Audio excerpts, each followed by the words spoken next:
Numerical problem number 11.6 है हमारे पास। A reversible engine works between two temperature whose difference is 100 degree Celsius. अब हमारे पास temperature का difference दिया गया है 100 डिग्री सेल्सियस, और ये डिफरेंस होगा जितना ये डिग्री सेल्सियस में लिखा जाएगा उतना ही केल्विन में लिखा जाएगा, क्योंकि ये आपने सिर्फ समझने के लिए इधर देखना है। सपोज मेरे पास एक टेम्परेचर T1 हो और इस ये 20 है, इसको मैं चेंज करूं तो ये हमारे पास 270 20 प्लस 273, तो ये क्या आएगा 293, ऐसे ही है। और अगर ये T2 मेरे पास 10 हो तो इसको मैं चेंज करूं तो ये क्या आएगा 10 प्लस 273 तो 283। अब जरा आप गौर करें T1 और T2 का डिफरेंस भी क्या आ रहा है 10, और 293 283 का करें भी तो क्या आ रहा है 10, हालांकि ये केल्विन में और ये डिग्री सेल्सियस में। इसी तरह से हमारे क्वेश्चन के अंदर जितना डिग्री सेल्सियस में डिफरेंस है उतना ही केल्विन में लिखा जाएगा। इसके बाद if it observe 740 joule of heat from the source. अब Q1 होती है जी सोर्स की हीट, ये हमारे पास 740 जूल है, एंड रिजेक्टेड 546। Q2 की वैल्यू क्या है 546 joule. To the sink calculate the temperature of the source. Source का टेम्परेचर हमने फाइंड करना है, यानी T1 की वैल्यू हमने फाइंड करनी है। अभी पीछे हमने जो है वो फार्मूला पढ़ा जिसके अंदर T2 और T1 था, वो एफिशिएंसी का फार्मूला था, यानी हमें T1 फाइंड करने के लिए एफिशिएंसी की जरूरत होगी। तो एफिशिएंसी का एक और फार्मूला हम यहाँ पर लिखेंगे, वो है हमारे पास 1 माइनस Q2 ओवर Q1। इसको यूज करते हुए हम एफिशिएंसी निकालेंगे। तो अब हमारे पास 1 माइनस Q1 और Q2 की वैल्यू है 546 और ये है 746। तो इसको हम सॉल्व करें तो ये आता है 200 ओवर 746 और ये बन जाएगा 0.268। तो हमारे पास थीटा की वैल्यू क्या आ गई 0.268। एफिशिएंसी की इस वैल्यू को यूज करते हुए अब हम टेम्परेचर निकालेंगे। तो अब हम लिखेंगे थीटा इज इक्वल टू, यहाँ लिख लेना हो 1 माइनस T2 ओवर T1। इसके बाद इधर लिखेंगे T1 minus T2 over T1। अब T1 और T2 डिफरेंस हमारे पास हमारा जो क्वेश्चन है उसके अंदर दिया गया था, तो हमने T1 और T2 की वैल्यू पुट करनी है। इससे पहले हम T1 फाइंड करना चाहते हैं, तो इसको अगर हम अरेंज करें तो क्या आएगा T1 is equal to T1 minus T2 over theta. इसमें जब वैल्यूज हम पुट करेंगे तो T1 माइनस T2 की वैल्यू थी 100 केल्विन, तो इसके बाद थीटा की वैल्यू हमारे पास थी 0.268।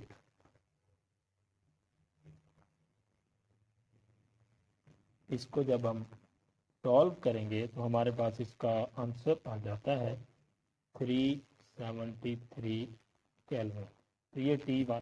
इसके बाद हमने इसको डिग्री सेल्सियस में चेंज करना है, तो क्या करेंगे हम इसमें से केल्विन में जाने के लिए हम करते हैं 273 प्लस सेल्सियस में, इसमें से 273 को माइनस कर देंगे तो ये आ जाएगा 100 डिग्री सेल्सियस। तो T1 की वैल्यू हमारे पास क्या आ गई 100 डिग्री सेल्सियस।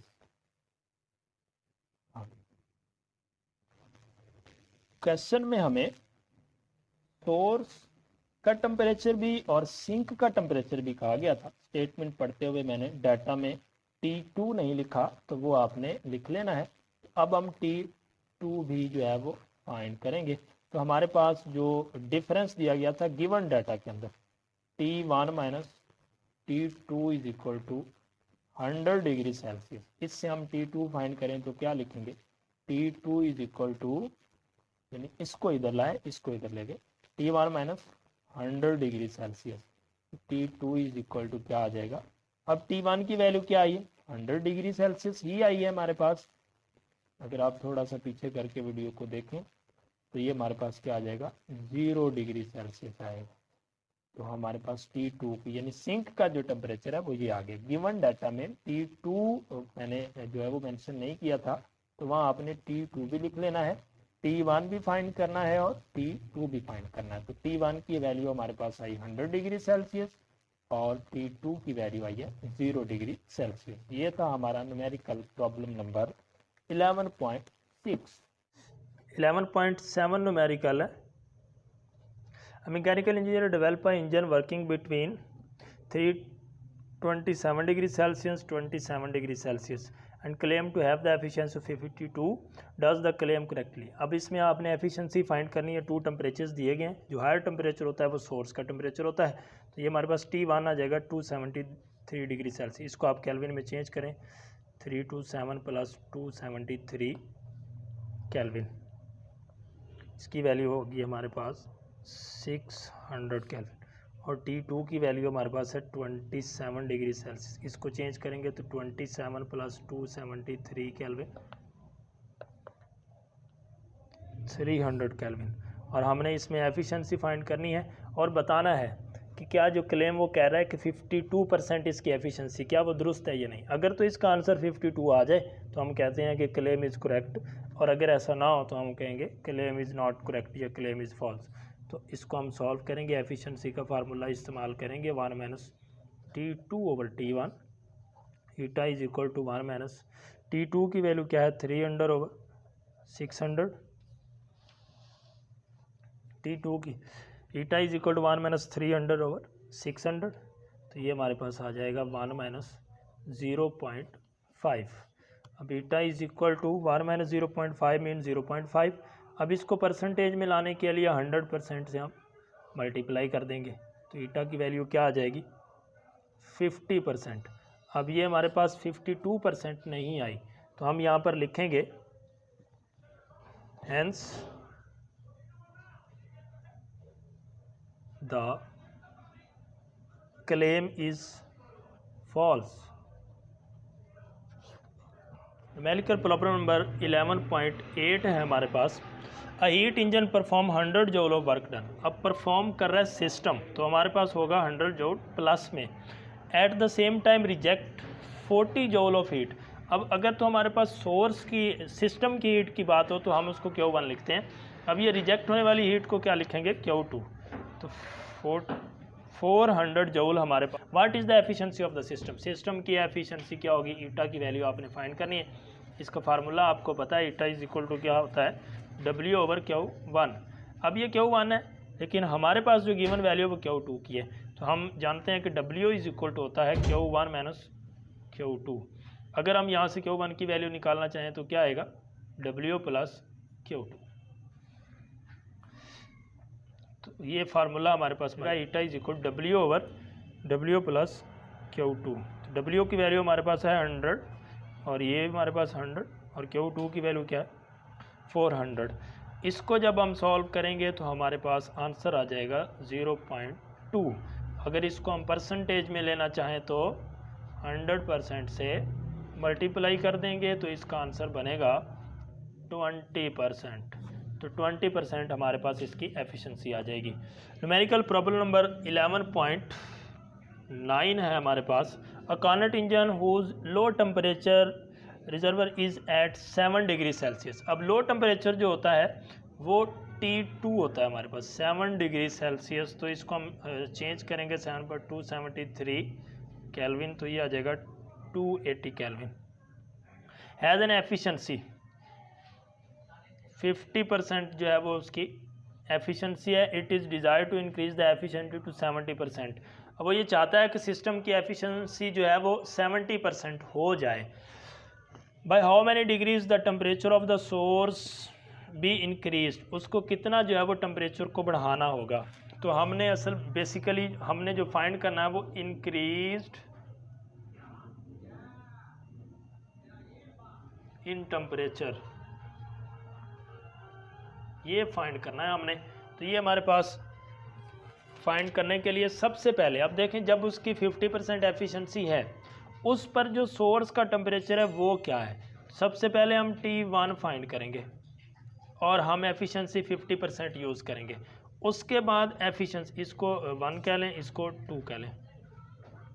उसके बाद आपने 70% पर सोर्स का जो टेम्परेचर होगा वो क्या होगा, उसको हम कहेंगे T2 प्राइम, ये फाइंड करेंगे। फिर इन दोनों का डिफरेंस लेंगे तो हमारे पास इंक्रीज इन टेम्परेचर आ जाएगा, यानी ये जो है हमारे पास क्या है, सॉरी ये T1 प्राइम है, T1 प्राइम माइनस T1, ये हमने फाइंड करना है इसके अंदर।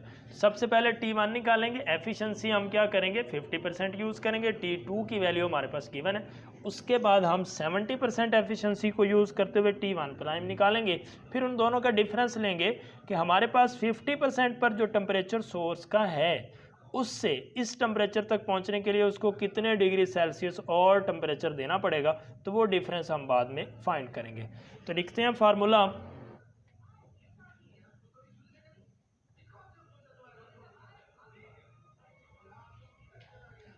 फार्मूला लिखा हमने। अब इसको हमने अरेंज करना है कि T1 की हमने वैल्यू फाइंड करनी है ना, तो इस T1 को हमने एक तरफ लाना है। अगर इस T2 ओवर T1 को हम इधर ले आए तो ये प्लस में हो जाएगा और ये हो जाएगा 1 माइनस ईटा 1। अब T1 हमने फाइंड करना है, इसको इधर और इसको इसके नीचे ले आए तो आ जाएगा T2 over 1 minus eta 1 is equal to T1। अब आपने T2 की और ईटा 1 की वैल्यूज पुट करनी है और इसको सॉल्व करना है। अब देखें T1 is equal to T2 की वैल्यू क्या है 280 डिग्री, सॉरी इसको हमने केल्विन में चेंज कर लें 280 केल्विन, 1 माइनस एफिशिएंसी की वैल्यू क्या है 50%। अब ये 50% दी गई है तो हमने इधर परसेंटेज नहीं लगाया, इसको सिंपल, तो ये 50% चेंज होगा जब हमारे पास, तो ये 50 ओवर 100 क्या बन जाएगा 0.5, तो यहाँ पे आ जाएगा 0.5। इसको जब हम सॉल्व करेंगे तो हमारे पास इसका आंसर बनता है 560 केल्विन। तो ये हमारे पास T1 की वैल्यू आ गई। अब हमने T1 प्राइम की वैल्यू फाइंड करनी है। नाउ T1 प्राइम हमने फाइंड करना है, T2 की वैल्यू जो उसके अंदर गिवन थी वो हमने बनाई थी 280 केल्विन, और एफिशिएंसी अब हमने कौन सी यूज़ करनी है 70% जो वो बनाना चाहता है। तो इसके लिए अब मैं फार्मूला लिखूं तो वही फार्मूला ये ईटा 2 है, 1 minus T2 over T1 prime. अब इसको हम अरेंज करें तो उसी तरह से T2 ओवर T1 इधर ले आएंगे, 1 माइनस ईटा 2, तो इसकी तरतीब लगाएं तो हमारे पास T1 किसके इक्वल आएगा, इधर चला जाएगा और ये इसके नीचे, तो T2 ओवर 1 माइनस ईटा 2। इसमें अगर हम वैल्यूज़ पुट करें 280 1 माइनस ईटा 2 की वैल्यू हमारे पास 70% है, पहले तो परसेंटेज को चेंज कर लें 70%, तो ये आ जाएगा 70 ओवर 100, तो ये 0.7 आ गया। अब T1 क्या बन जाएगा 280 ओवर 0.3। इसको हम सॉल्व करेंगे तो हमारे पास जो T1 प्राइम की वैल्यू आती है वो है 933.33 केल्विन। ये हमारे पास T1 प्राइम की वैल्यू आ गई। तो अब हम लिखेंगे इंक्रीज इन टेम्परेचर, इसकी वैल्यू हमारे पास क्या होगी T1 प्राइम माइनस T1, तो 933.33 माइनस 560, तो ये हमारे पास आ जाता है 373 केल्विन। तो ये वो वैल्यू है जितनी उसको इंक्रीज़ करनी पड़ेगी। अब ये वैल्यू हमारे पास है 373 केल्विन। अब ये टेम्परेचर्स का डिफरेंस है हमारे पास, और उन्होंने क्वेश्चन में ये कहा गया है कि आपने इसको डिग्री सेल्सियस में लिखना है। तो क्या हम इसमें से 273 को माइनस करेंगे? नहीं करेंगे, क्योंकि ये टेम्परेचर डिफरेंस है, जितना ये केल्विन में है उतना ही ये हमारे पास किस में लिखा जाएगा डिग्री सेल्सियस में लिखा जाएगा। तो ये वैल्यू हमारे पास डिग्री सेल्सियस में भी इतनी ही आएगी। इधर हमारे पास क्या आ जाएगा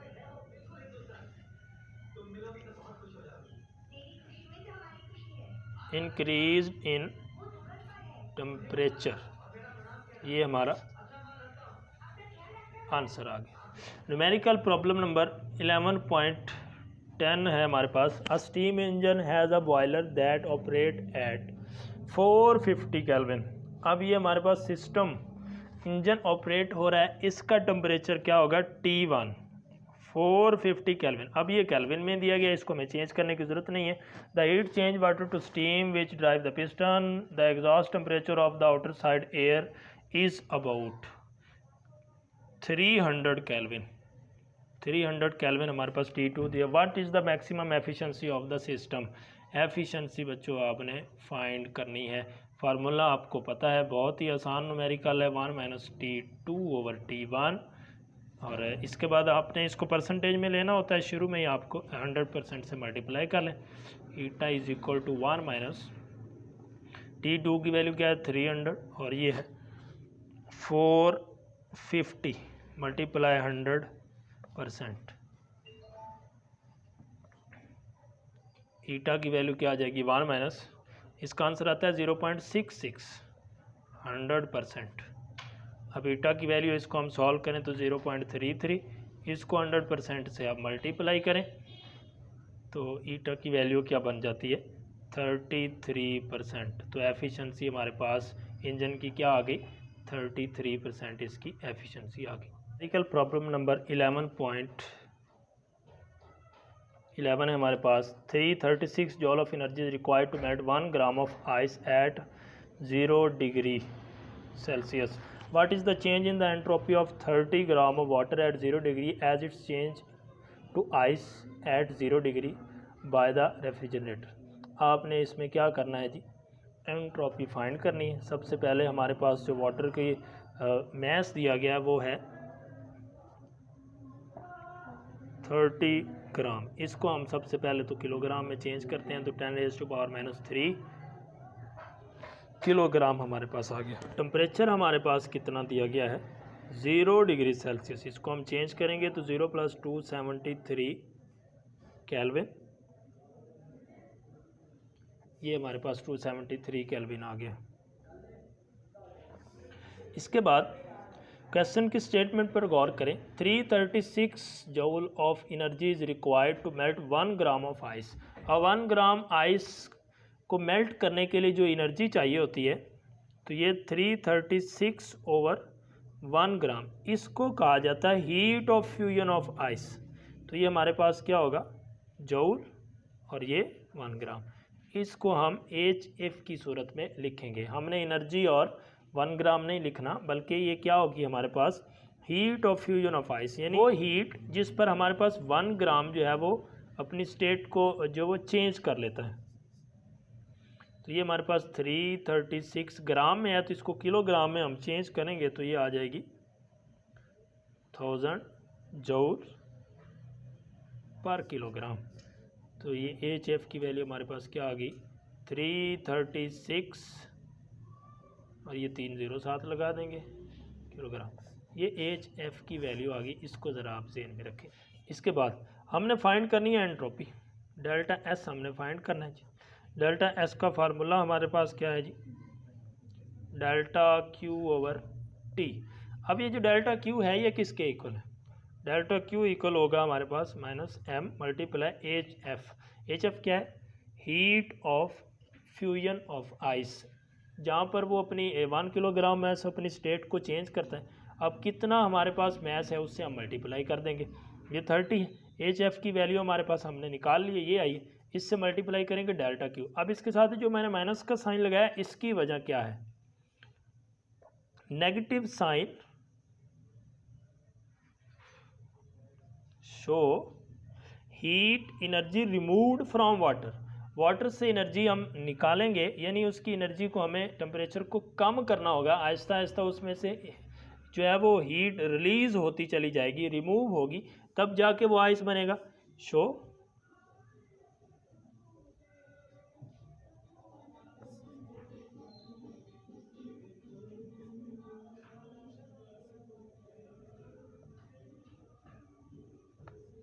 इसके लिए हमने ये नेगेटिव साइन लगाया। अब इस डेल्टा Q की वैल्यू को हमने यहाँ पर पुट करना है।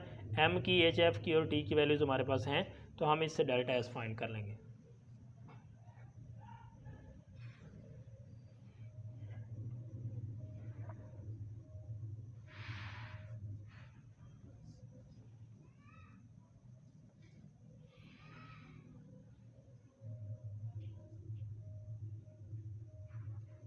और HF की वैल्यू हमारे पास क्या है 336 और ये 30 और इसके साथ टेम्परेचर की वैल्यू है 273।